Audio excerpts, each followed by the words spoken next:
Sure. You want me to start rolling? Sure. No worries. Welcome everyone. Actually, I was about nice to see everyone. It's just nice to be with everyone today is probably what I should say. My name's John Sleece. I actually work for Avalara. I've been with Avalara for about 12 years now.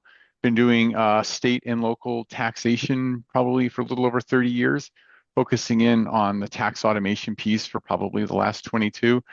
I work in our product management organization here, and my focus is the what we call the compliance products. So it's everything but AvaTax. So I work very extensively with our exemption certificate management products as well as with our tax return and compliance products. And today we're fortunate to have Nancy Steele from Tax CSA with us.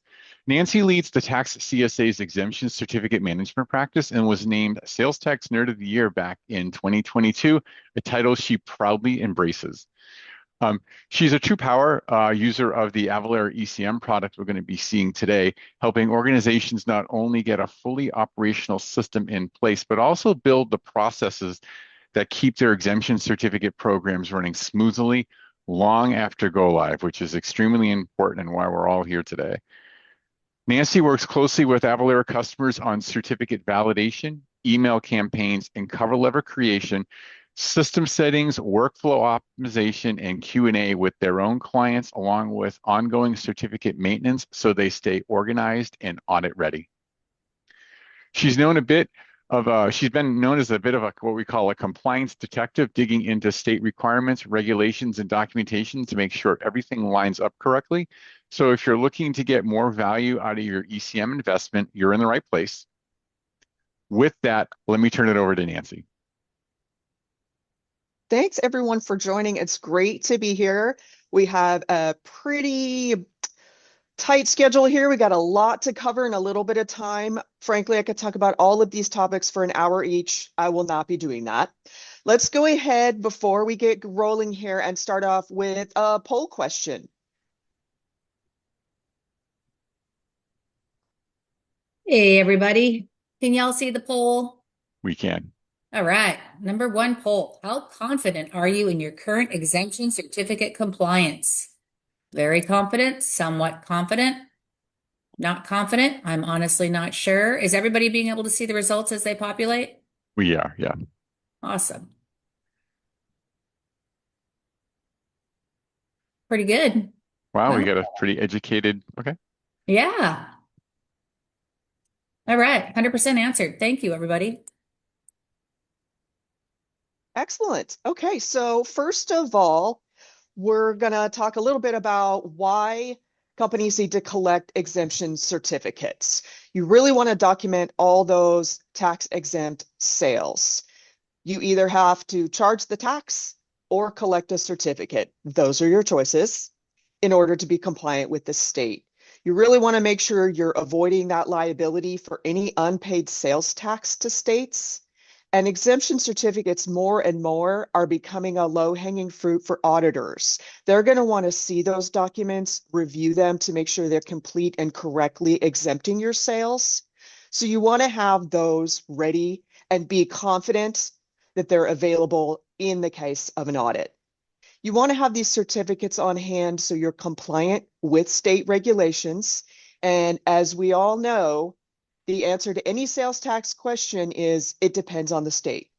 The rules are varied, the requirements are varied, the exemptions are varied. There is no black and white guidance when it comes to being compliant. So you really need to dig in and understand these things in order to get the certificates in working order in case of an audit. A sales tax exemption certificate is a legal document that allows the buyer to make a tax-exempt purchase. It's a kind of contract between the seller and the purchaser agreeing that these sales are tax-exempt under the documented conditions. So that's why you need these certificates, and you need to have them organized. There are some common assumptions that can be problematic when dealing with sales tax exemption certificates. One of them is that the customer's claim is valid, or that that exemption certificate collection is a low or even an optional priority. Some instances are people assume sale for resale are exempt automatically. Now they are exempt in most states, but are they exempt for all products, for all business types? That may or may not be true. So those assumptions can get you in trouble. Another one that is problematic is the assumption that customers are versed in certificate requirements. When you request a certificate, you can't automatically assume that your customer knows what to fill out and how to fill it out correctly, or even where to find the information to put on that cert. So that puts the burden back on the purchaser to have that knowledge. And that can be a struggle. It's a steep learning curve. I myself am in Oregon, a state that does not have sales tax. I worked for an online retailer that had no obligation until Wayfair. And then suddenly we had to learn everything about becoming compliant in a very short period of time. So I've been where most people are, trying to learn so much in such a short period of time. So it's helpful to have automated systems or other resources to assist with that. So what I'm going to do now is I'm going to go ahead and I'm going to grab the screen share, and I'm going to hop into Avalara, and I'm going to do a little demo, a little walkthrough of some of the high points of ECM. So because we don't have a lot of time today, this is going to be really high level, but if you do need assistance, have more questions that you don't get answered today, or would like a follow-up from Tax CSA, we're going to have a poll question where you can indicate that so we can follow up and get a better understanding of what you might need. So you can see my ECM screen. Somebody from the panel give me a thumbs up or a yes, Yes, no. ma'am. Yes, we can. Thank you. Awesome. Okay. So first of all, I want to let you know this is ECM Premium. If you do see some features here or some settings that are not available to you in your own ECM console, we can help with that. So first of all, where I am, this is the exemptions overview page, and you're going to see some tiles that'll hop you into common tasks, some of the favorite things you might want to go to, and some of the resources. So this is usually where you're going to start when you get into ECM. So first, let's go ahead and look at your customer records. This is going to be pretty brief here, but when you go into your customers, this is where all the records show up that you have imported into ECM, your customer records. And you really want these to be as complete as possible. Really encourage you to include emails. That's the easiest way to communicate with your customers. You want to get that in there. Complete addresses, including zip code. That's how the system will be able to correctly read any exemptions for the exposure zone or state. If you have bill to ship to relationships, you can set these up at import. This is how you can designate multiple exposure states for each customer, is when you import these records. You could also make changes after import using either a template or going individually into each account and making those changes. So this is where you're going to see all of your customers. Customer certificates, now this is the fun stuff. This is where your certificate records are going to live. You can see the status of your certificates here. There's tons of reporting options. If you want to change the UI, what columns you're seeing in your interface, there are some choices that you can check and uncheck to customize that to your preferences. And this is where you can add a single certificate, or you can bulk import a zip file, and it will add certificates to your queue if you're going to review them, depending on your company's settings. And one of the great things about this is there's tons of filters for you to set for reporting. And this is in the customer and the certificate section. And you can access all of those filters in either section. So I'm in customers right now. I can go through, I'm in certificates, I misspoke. The certificate detail filters are first up here. You can filter for an invalid reason. You can filter for an exemption category. You can narrow this down by a certain set of certificate IDs. Whether your certificate has an image, all kinds of stuff, when it was created, when it was validated. And then if you pop this menu down, you get all the customer specific details. Is it a bill to ship to customer? You can search for a certain set of customer codes, when they were imported, any specific labels, all kinds of stuff where you can really dial in some reporting to help you with your organization, your management, your ongoing process for your certificate records. So those are some really handy things. One of the things I would really like to show you is your exemption certificate settings. And these are company specific. If you do have multiple companies in ECM, you can switch back and forth and set these individually specific to your company if you like. So if we go to settings, we want our exemption certificate options. And there's several tabs here. I'm going to run through the 3 basic ones. These are a lot more advanced, and we just don't have time on this webinar today to go into those. They're fun, but they will take hours.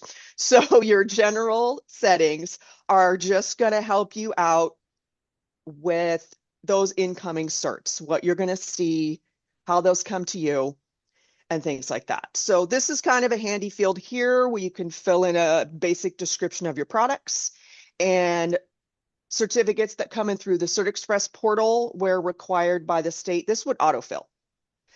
So any certificate that requires that submitted through CertExpress should just have this product description filled in. And that's really handy. That'll help you cut down on following up and asking for revised certificates where that might be missing. You can upload your logo here. That's going to appear on your certificate request letters. And then you can dial in how you want to deal with certificates. There's some verbiage here about the recommendation to require certificate images instead of just the certificate metadata. Now, notifications, you can let your customers know right away if a certificate is valid or invalid. It shoots them a really basic, like 2-sentence email. Your certificate has been accepted by this vendor as valid, or hey, there's a problem with the certificate. It's not signed or it's not dated. Here's a link for you to correct that. And they can go to CertExpress, create and submit a revised cert. That's kind of handy. It's very, very basic and not modifiable, those notices, but they can help you communicate to your customers about how their certificate has been received. So duplicate customers, I want to point out real quick, that actually doesn't mean duplication of the same account. That's multiple customers associated with the same cert. So a little bit of a variance on the verbiage for that one. And then here's some details about customer tax regions, whether you're requiring numbers. You can simplify how you deal with multi-jurisdiction certs with some of these settings. That's pretty handy. It's a manual action, but it really does cut down on if you get an MTC, a multi-jurisdiction certificate with 20 states, and you only need 5 of them, these settings can help simplify that. So that's a high level on the general settings. Certificate request settings are specific to what you're requesting from your customers, how long they have to respond. Are you automatically requesting certificates that expire or are invalid within a certain time period? What email address are your customers seeing when they receive a request? The premium subscription, allows you to create a specific email for customers to use when they're sending certs. It's another option besides CertExpress. That's an optional thing. If you have it available, it's kind of handy. If you don't, CertExpress is there to help with that. Manage templates, I want to touch on this. So if you click on this link here, that's going to take you into your template cover letters. There are some standard letters that are prepared out of the box by Avalara to get the message across. You can create custom templates for various reasons, specific to exemption reasons, specific to states if you want. You can really get these as detailed or as basic as you want. And then you can choose them when you're sending either an individual certificate request or a bulk campaign. These are here for you to design. That's something that we help with verbiage that we found to be helpful, structure that we found to be pretty clear, that get the maximum response, the optimum response that you may be looking for when you're sending out requests. So that's our certificate requests section. Cert Express is specific to the Cert Express portal. This has a bunch of options about sending a confirmation email. Now, this is just going to tell them we received your certificate. It does not confirm if it's valid or invalid. That was the setting in the general tab that we looked at. So a little bit of a nuance there. You can add the cert ID, barcode, lots of information about the customer specifically. There is an option to save all certificates through Cert Express as valid. You may want to do that if you have part of your process to go back and review those and make sure they're okay. But if you want eyes on them, or if you're outsourcing your cert review, that's probably not the best choice, because you really want to have a look at those. If you're going to review them later, may work for you, but it is something to consider. This section here details what customers can and cannot upload into Cert Express. Do you want to restrict that only to the requested form from the state? Do you want them to be able to upload their own certificates? Or do you really just want to dial in, hey, you can only send this form for this reason in this state? It takes a lot of work in the background to dial a lot of that in. So if you have a broad spectrum customer base, you might not want to be as strict on these. But if it's very specific to one industry and or one exemption type, these might really help you out to get those correct certificates in with the least amount of effort. So that is the basic rundown of the settings. I do real quick want to show you something really handy. So you can navigate to this resources tab from here. This is exemptions, resources. It's also a tile on the overview page, and I really like this. So if you are on that learning curve of when are certificates valid, how do I know which form I can accept in which state? What's required? What's this tax ID number they're supposed to provide? I don't know how many digits. I don't know what it looks like. I don't know what it's called. Well, you can go here to the resale exemption questions. That's a really nice basic place to start. And you can search by any state. We've got Alabama here. Just plug in what you want, and it's going to give you kind of the most common questions. Does Alabama require a streamlined sales tax certificate? No, but they'll accept anything with the required info. So you can scroll back up. What do they require? Does this certificate expire? What does that number look like? Oh, look, here's the format. So this is a really great informational resource for you and your team. If you have folks that are going to review certificates, or if your sales team is looking at them high level and they just want to say, is this even the correct form? They could hop in here, have a look by state, and get that information. This was just the resource section. There is another section that will let you look by state at different reasons: charitable exempt, hospitals, educational institutions, anything like that you want to get more detail on, you can find in this section right here. There's state statutes that are referred specific to each thing. Maybe if you're getting a little bit of pushback from a customer about an invalid certificate and you want to help them understand, you can get that deep from here in providing those statutes. Hey, this is a rule from your state. This is the statute. This is why we're doing this. We're not doing it to be mean, but everyone needs to be compliant in this case so that that sales tax doesn't come back and bite us in the butt. That's the overview of ECM. I think we're doing pretty good on time so far, y'all. I think I am actually going to do this incoming certificates review section here. This is where any certificates that you add or that your customers submit are going to show up for you to review and accept as valid or reject as invalid.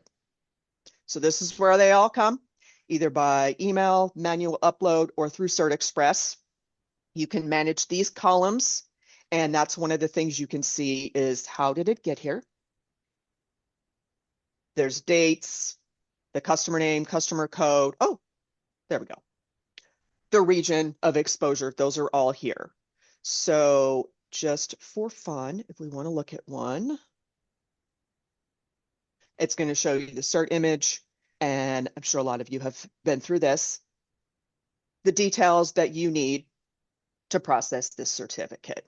So you can have a look at it. We've got a little magnifying glass here. If you got old lady eyes like me, that's pretty handy. And you can just go through, fill all this information in, save it as valid or invalid. If you're not sure, say you want to come back and look at this certificate later, or if your sales team receives a certificate, they just want to put it in the system and have somebody review it later, you can click Save Changes and it'll kick it back into the queue. I like that feature a lot. Sometimes you might have to dig in a little bit further or ask a question. Maybe I would like to ask a question of one of our clients. Is this acceptable to you? There's a little bit of a variance here. I just want to make sure you're comfortable. We can just kick that back in the queue for review later. So I think we're ready for our next poll question. I'm going to give up the screen share. All right. And Kristen, take it away. Poll number 2. Can everybody see the poll? We There can. you can. Yes. Would you like help maximizing your ECM investment? Yes, maybe, not at this time. I love how you wanted us to look at the certificate because for funsies, Nancy, it makes it sound like everyone's dying to look at an image of a certificate. Thanks, Who everybody. isn't? I think they're very interesting. All right. Looks like we got All some right, questions. thank you. Welcome. Great. And we do, I'm sorry, I didn't mention this at the start. We do have folks, if you do have some Q&A, we have folks ready to answer those for you, since I'm having such a fantastic time talking about ECM and certificates. So go ahead and pop your questions in the Q&A. We do have people there for you. And then we'll have about 15 minutes at the end for live Q&A. Yes. Nancy, I think it would be a good idea if maybe you show the equivalent of where the matrix is now in the settings under exemptions where you can find the certificates. Oh, you mean the where it shows the expiration. recommended certificates? Yes, Oh, yes. gotcha. I think that would be, because that is something that kind of changed a lot between the two systems, so folks might want to see where that is. Yeah, thank you. I can sure do that. Can I take over screen share?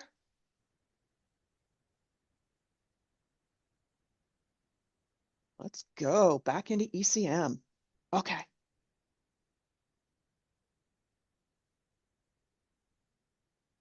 There it is. All right, just had a little moment there. So what Sylvia is referring to, we're going to go back to settings and exemption certificates, and these are these advanced settings. So default exemption forms. This is a spot where you can see the recommended form per state per exemption reason. So for fun, Tennessee. And let's say we just want to see what is the recommended certificate for resale in Tennessee. You can filter that down. Okay, so the recommended form is the streamlined sales tax form for Tennessee that does not expire. This is the Avalara default.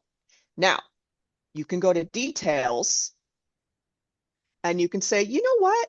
I think I would rather have a different form. Now, this is listing forms by number. This is something you can use that resources that I showed you earlier to determine if there's another form that you would like. Let me see if it'll let me sort by. There we go. So you could pick any of these forms that you might want to have for Tennessee instead of the SST. I'm going to cancel that because I don't know off the top of my head what all those numbers are for. I have to look it up too. Oh, I made a mistake. Sorry. So you can also change the expiration date. Say you would like your customers from Tennessee to give you an updated certificate every 5 years. You can change that here per your preference, and you could save that. And then this would change accordingly. The form would change, the expiration date would change. And that's a little different. Sylvia's point is in the older system, there was a big grid that had all of this in here and you looked at it all at once. And here you can narrow it down to the specific state or reason that you want to see. And that's kind of something handy if you want a review of that.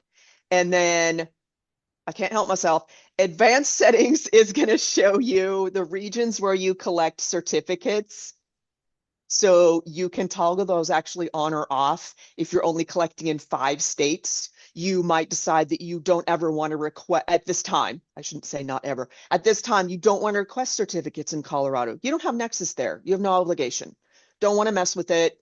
We're not requesting those. You can use edit and toggle that off.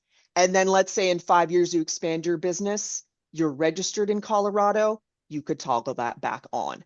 So there's these little nuances, little details that are in here, great resources, but you have to know where to dig to find those. So thank you for recommending that, Sylvia. I really appreciate that. I was a little concerned about time, but I think we're doing pretty well. So I will go ahead, get back into here. And then one of the other things that's nice, you can manage your exemption reasons in kind of the same way. Now, this is a lot of information because of all the 45 states that have sales tax, they have tons and tons of exemption reasons and they're not consistent. So this is going to show you an overview of the available exemption reasons, what they're for, so you can familiarize yourself with that. And that's pretty handy.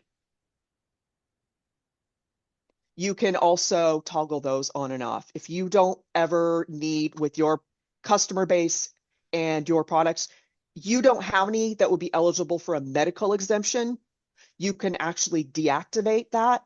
So if someone were to randomly send you a medical exemption certificate because they think that's valid, that won't be an option. You can't accidentally validate the cert for that reason and then later get dinged in an audit. So there's some things you can do to protect yourself in audit by dialing these advanced settings down. I'm excited we got to get into this. I didn't think we would. So we also have the invalid reasons. It's pretty cool. This is going to show you all the reasons the certificate may be valid. Angry customer is my favorite. I've never used it, but I think it's hilarious.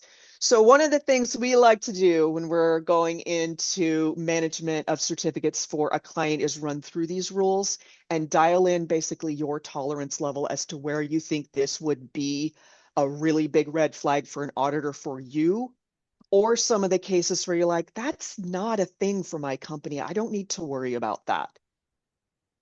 So this is really a nice thing to go through, review with your team. If you have multiple people that are working on your certificates and validating them, you want to make sure you have that consistency so your customers have a good experience and you feel confident that you're validating the certificates to the best of your ability and knowledge. These are some of the tools that you can use to get that really, really dialed in for your company. That's what we like to do, is just really get to know companies specifically and individually and figure these things out. And it's all available for you. Again, you just have to know where to look. It's a lot. There's a lot in here. Hey, Nancy, Okay. one more question I think might be important, because the screen that changed a lot too was when people are looking at incoming certificates. And there's the at the bottom, you know, how you have valid, invalid, and replace image sometimes when something is validated. I think that maybe confuses a little bit. And if you can just touch on what replace a certificate does versus validating a certificate, perhaps. Okay, let's see if it's in here. There's add document. Oh, don't do that. So here it is. They changed the icon. Thank you. So replace image. So what this would do is, let's say this certificate was not signed. So it was missing a signature. You requested a new one from your customer and they provided it. What you could do is come in here, click this, and it will give you the opportunity to choose that updated certificate, replace this, and then you would accept it as valid. So that's what Sylvia is referring to. And that does look quite different than it did in the previous system. Oh, by the way, if you don't like the magnifier, you can make it go away. And then some other things have moved around. If you have the escalation option in your plan, it lives up here now. Delete certificate is up here. If you're going to claim it, it's here. The certificate history is within the certificate record when you're looking at the actual image. That's a little bit different too. So yeah, there are some changes to the interface if some of you have used the previous system. But if you're used to this one,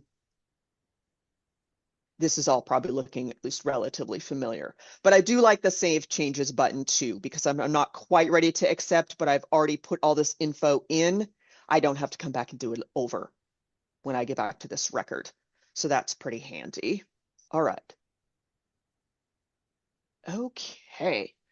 So if there's no more, Sylvia, do you have any more tips that you think would be helpful for folks before I move on? You might Those want are to show really that good suggestions. magnifier option again. Someone was asking about it. Oh, whoopsie. That's Got right. excited and toggled out of there. There's plenty more. Yeah. So if the magnifier is not to your liking, there's just a little button at the bottom that says toggle magnifier.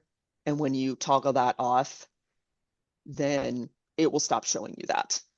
So there's my little spinny thing. John, I really want you guys to put a little soundtrack of tiny bubbles on when the little bubble thing is showing. If you could do that, I'll add that I as would an really appreciate enhancement. that. Yes, please do. Please do. All right. So to address that question here, we'll get back into a cert and I'll show that magnifier toggle on off again.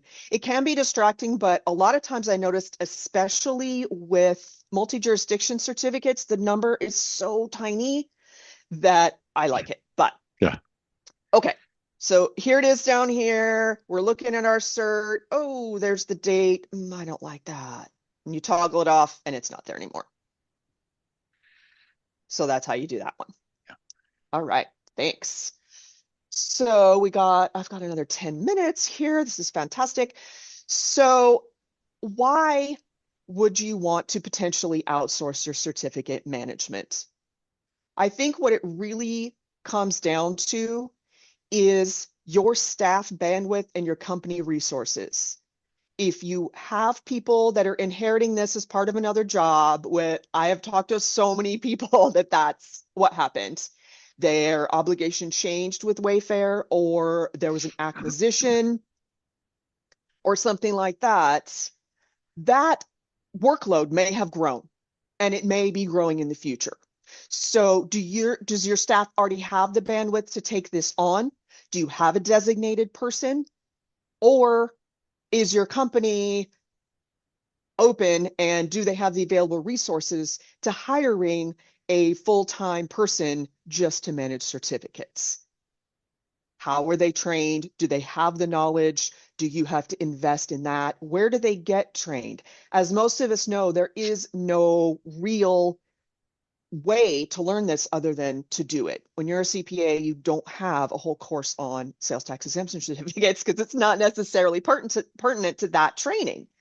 Like there isn't a way to get qualified to do this. So that's a really big challenge in finding the right person to handle it. There's a lot of things involved. You have your initial import of customer records and certificates. You have to get all those customer records in order and clean and ready to upload. Then your certificates. What images do you have? Do you need to start fresh and request all new updated certificates? Or do you have some already in various files that you want to import and review and make sure that they're adequate. That's a lot of work just up front before you even get into the maintenance of that. So that ongoing maintenance, keeping those records updated, monitoring the renewals. So when do these certificates expire? Do they expire? We do have in the resources section that I showed you, yes, that information is there, but you need to have that as part of your system. If you just have things in a file cabinet, you're not going to know that, or you're going to have to go through it weekly, quarterly, monthly, regularly to realize, hey, I need to request a new certificate. With an automated system and outsourcing, that's taken care of. So that is a huge load off of your plate right away.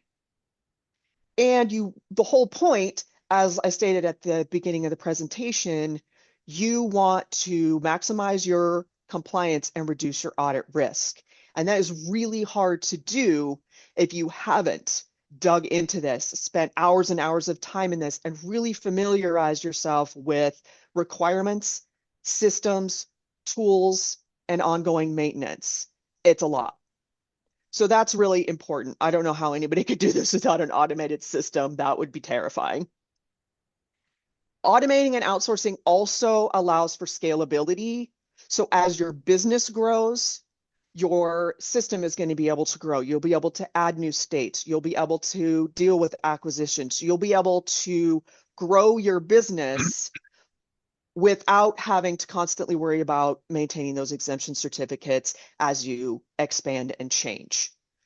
That's going to be all ready to go for you. So one of the things that we're really proud of at Tax CSA is we have a lot of kind of what we call a la carte options. You don't have to go in with a bundle of services. We can handle individual things, either just helping you get set up with an automation system like Avalara, getting those customer records in, getting those certificates in, an initial review. We offer training.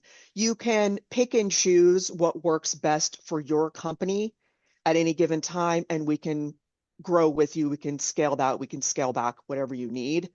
We have some clients that we basically are their certificate management department. We do it all. We have some that we just do pieces here and there for them, or individual projects as they need it. So that's something that's really helpful if you're considering outsourcing, is the options. So with that, I think we're ready for poll question 3. All righty, poll 3. Would you like a follow-up from Avalara or Tax CSA, or both? Okay, while that's going, let me just see if we can answer some of these questions we have here. When their company acquired a company and we received an exempt cert under the acquired company, do we need to request the company name updated? Yes, generally speaking, you want to make sure those company names. Yeah, that would be best practice for sure. Yeah. And the next, we also had a question in here about local certificates, and we're probably going to have separate sessions, or maybe a future session for this would be to talk about the new features we're adding specific to local exemption certificates. We are adding new features to address exempting just like a local level tax. That's actually coming at the end of this month. And so maybe we can do something next month to talk or show what that new feature is going to look like. And real quick, John, if I can hop back to the question about acquisitions.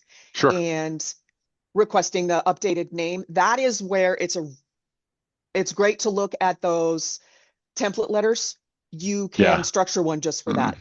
That's a good point. Yeah, we've done that for a couple of our clients where, so you're not just saying, hey, give me a new certificate. Like, why is this happening? You already have it. Why are you doing this? So you can structure that to help them understand.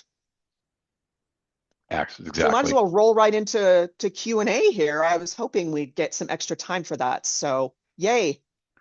Let's see. I'm just scrolling up, and we have many customers that are no longer doing business with, but we need to keep the certs on file just in case. Can we download all the customers and have a drop down no longer an active customer input into those. It looks like they want to download, change the reason on the cert and re-upload it.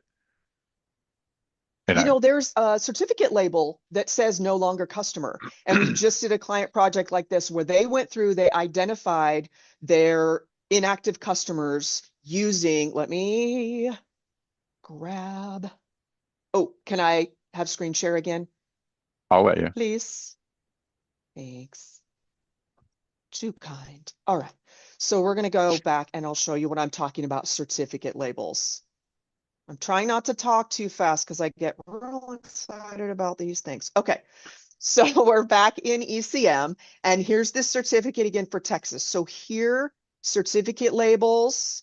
Now this is just for record keeping and reporting. This does not affect the validity or the applicability of the certificate. So you have some certificate labels and you have some customer labels. Nope. No longer customer. So if you applied this, identified these customers and applied these labels, unfortunately, you'd have to do it, I think, one by one. I don't think there's a way to bulk add a label. But in any case, if I saved these changes, you can filter your reporting either in customers or customer certificates for that no longer customer label. And then you could archive those, like downloading the certificates and saving them offline. You can either remove those customer records or leave them in there, depending on how you want to handle that. But there are some options we can help with. I just did this for a client that wanted to update some things. They identified a couple hundred no longer active customers, and that's exactly what we did, is we archived for them. So in filters, it would be under customer details. Oh, this is incoming certificates. That won't work. Sorry, guys. I forgot what interface I was in.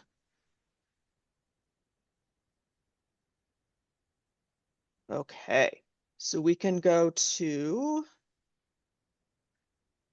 oh my goodness, where's my labels? Include labels. No longer customer. Hey. Hopefully you have something there, huh? So then, yep, that's the one I just did. Okay. Yep, that'd be Awesome. embarrassing if there was no results. Yeah. No worries. We got another question So- here too, which might be more of Yeah, an let's opinion on our responses here, but is there a way to manage certificates with a gap in tax exemption without creating a new certificate number in ECM? Example, customer has been with us since 2020, was exempt. Now in 2026, they have placed an order, but certificate has expired. We've requested a new one. They're basically asking, should you replace? But I would keep the old certificate and then add the new one on top of it. That's me. I don't know if you had the Agree. same. Yeah. Agree, same opinion there. because let's say, we should not wish for this, but let's say there's an audit for that period that first certificate was valid. You want to be able to provide that to the auditor. Yep. Or I've had this happen as well. A customer will contact you and say, why was there tax on my invoice for this period? You have that record to say, your certificate was expired. We requested a new one. We didn't receive it till this date. I'm very sorry, but tax was applicable because we did not have a valid certificate. So there's a couple reasons why you'd want that. I would do the same way. There's no way I would want to have like the updated one, just be the only one for my history. Yeah, that's not a case where you want to replace it necessarily. I think that would not be best practice. Yeah. What time we got? Next one here. When you save something as invalid, when you put in notes, will the customer see those notes? Oh, No. I wish they did. Oh, they don't. No, they don't. There is a way, if you send a individual invalid request, not a bulk request, but right from the customer account, you can add a note there. Hey, guess what I'm doing? I should probably just leave my screen share on. So we're back. So if we go to this account right here, because sometimes the invalid reasons are not 100% clear and you want to add a little detail. There's a lot of really weird state specific things like Pennsylvania, you have to indicate what type of tax you're claiming exemption from. There's a little checkbox at the top of the form. Well, what if they didn't do that? There isn't an invalid reason for that. You might want to add a note. So here we go. We've got this. We're going to request a certificate by email. This is where you pick your template letters. We made this beautiful one for invalid. You can specify the reason and the, yes, I know it's not there. Stop it. The region and the reason. And then if you would like to attach a copy of the requested certificate, it'll let you. Okay, so view and personalize. Whoopsie. So you can put details in here about why the certificate was invalid or what you need. And when you send it, this will appear at the top. Does it answer the question? I think so. Sort of. And how I interpreted the question, yes. Okay. John, I sent you one if you from someone that it's in Q&A. Sure. Or You want to just read it? Sure. I can't see it. Oh, here it is.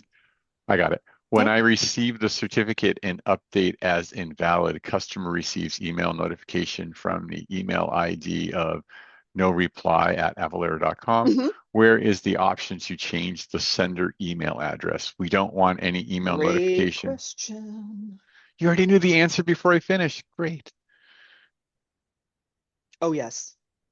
So you're inside the Okay. settings. Yep. So I went to settings, Mhm. exemption certificates. So we want to go to certificate requests, the second tab here. And here is where you'll see that. You can send it from your own email. So if I sent out that individual request to the customer from Texas and I sent them a little note that said, you did not do the thing, the sender address would be mine, my tax CSA email.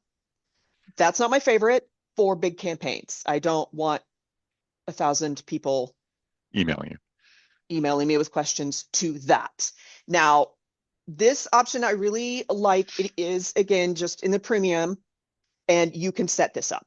You can set up a custom one for that.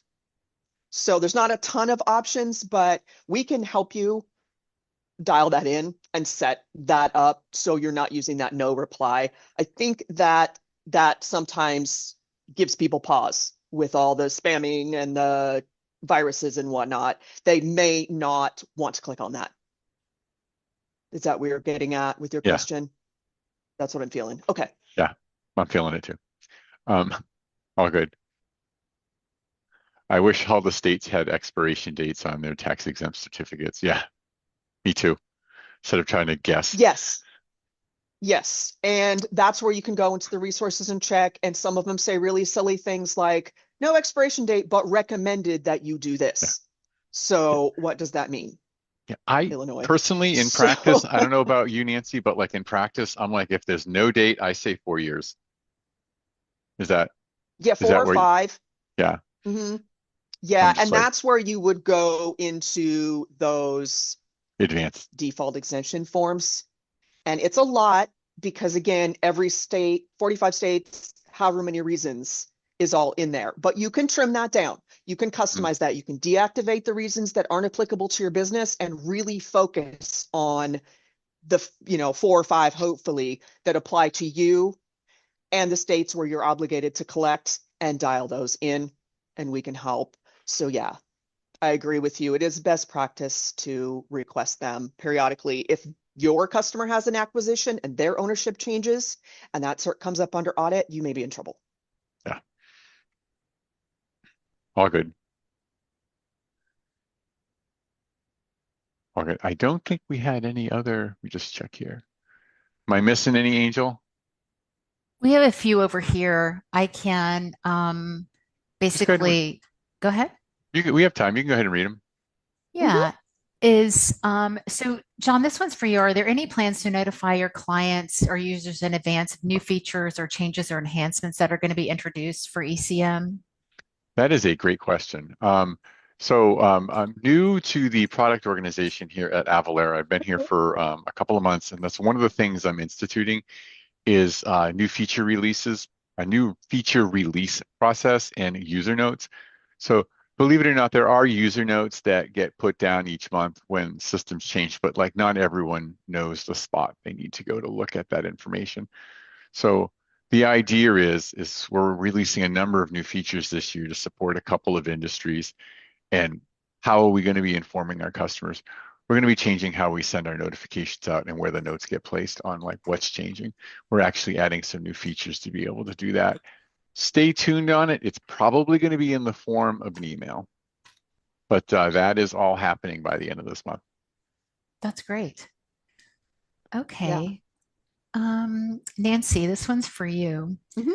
So customers are not reading the message when it's being sent as invalid. Do you have any suggestions? They've tried to move the information or, to catch it, but it's not helping. Do you have any suggestions on what might help, or is or is it just what it They're is? not reading the message and they don't understand why it's invalid, or they just go, and don't reply. It seems that Holly had indicated they're just not reading the comment. They're just not. Is there any other way to maybe Oh, catch their attention? interesting. I like to structure the invalid notices. If you're doing a custom template, right at the top. Yeah. So there's a table. Yeah, they're already doing that. There's a I think table that you so. can use to populate that, and it changes how it looks. It's not just buried in a sentence, and that seems to work. I feel like the automatically send an invalid notice is so basic that a lot of people overlook that. But that may be something that, because it's so much less dense, maybe that would just, hey, I have one message for you, invalid cert, not signed, click here. That may Got it. help. But yeah, you can't force Okay. people to read. Is there a way to have auto emails sent to customers when their exemption form expires? Or does it always have to come from us prompting the system to send? Yes, you can automate that. And hey, I'm already in ECM. Look at that. So settings, exemption certificate options. This is actually one of my favorites. Certificate request automatically requests certificates that expire within 30 days. You can change that. 45, 60, you can put 2 if you want. So what this does is it sends those requests out in relation to your default exemption settings. So if it never expires, that's never going to go out. But let's look at states like Florida or Arizona that expire 12/31 of each year. That is a big lift. If you have a lot of customers in Florida and you have to get a new certificate every year, that's a lot of work. So if you use this, those requests are going to go out at the 1st of December. I need your certificate, please. So hopefully that's helpful. I really like that setting. Yeah, can definitely streamline things. Mm-hmm. Okay. Let's see.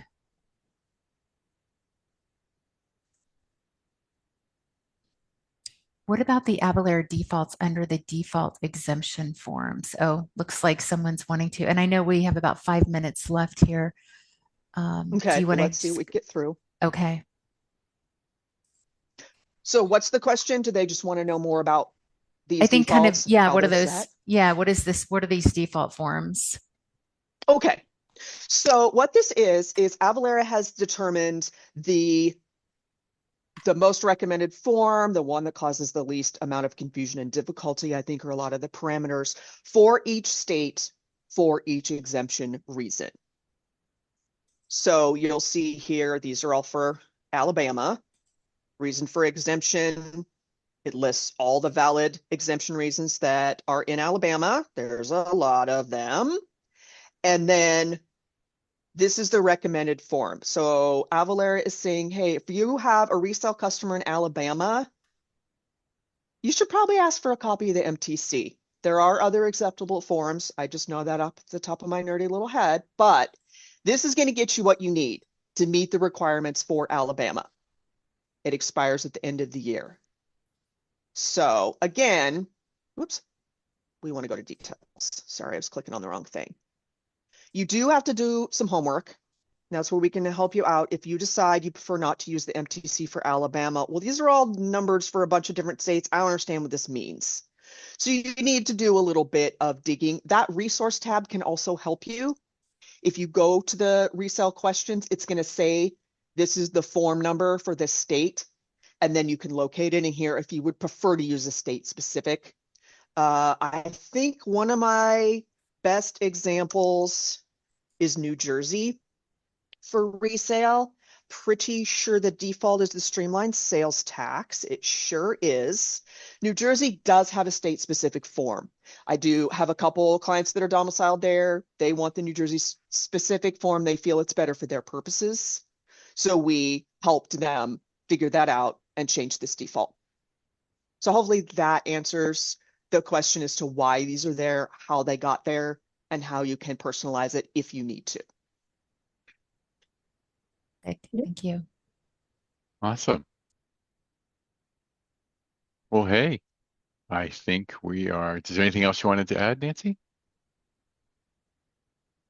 I think that we covered a lot more than I expected. I'm so pleased. I was concerned I was going to be babbling like crazy and just running over my own words, but we covered a lot. We covered a lot. This is great. I appreciate Avalara for setting this up so we could help people get some info on the system, how it can help you, and what we do at Tax CSA.